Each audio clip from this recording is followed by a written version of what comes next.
తిట్టేసింది. తర్వాత నేను చెప్పాను, చుక్కలు క్లియర్గా కనిపించాలని అంటే నువ్వు నీరు ఎక్కువ పెట్టాలక్క అన్నాను.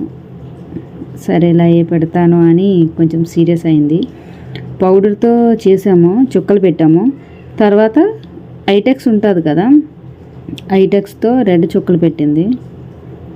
ఏదేమైనా ఈరోజు రాధాలా కనిపించాలి మీ అందరికీ అనుకున్నాను. అలానే రాధాలాగా తయారయ్యాను. సరేనా?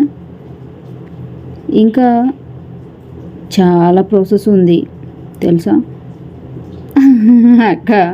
అక్క అయితే అలా కాదే ఇలా కాదే అని నేనైతే అక్కని ఆగమాగం చేశాను. నేనైతే తెలుసా, ముఖం చూడు ఎట్లా పెట్టాను. అప్పటికే ఫ్యాన్ ఆపేసాము, చెమటలు పడుతున్నాయి. అక్క అప్పటికి నువ్వు నవ్వుకొని ఉండే బాబు అని కోపంగా పెట్టుకొని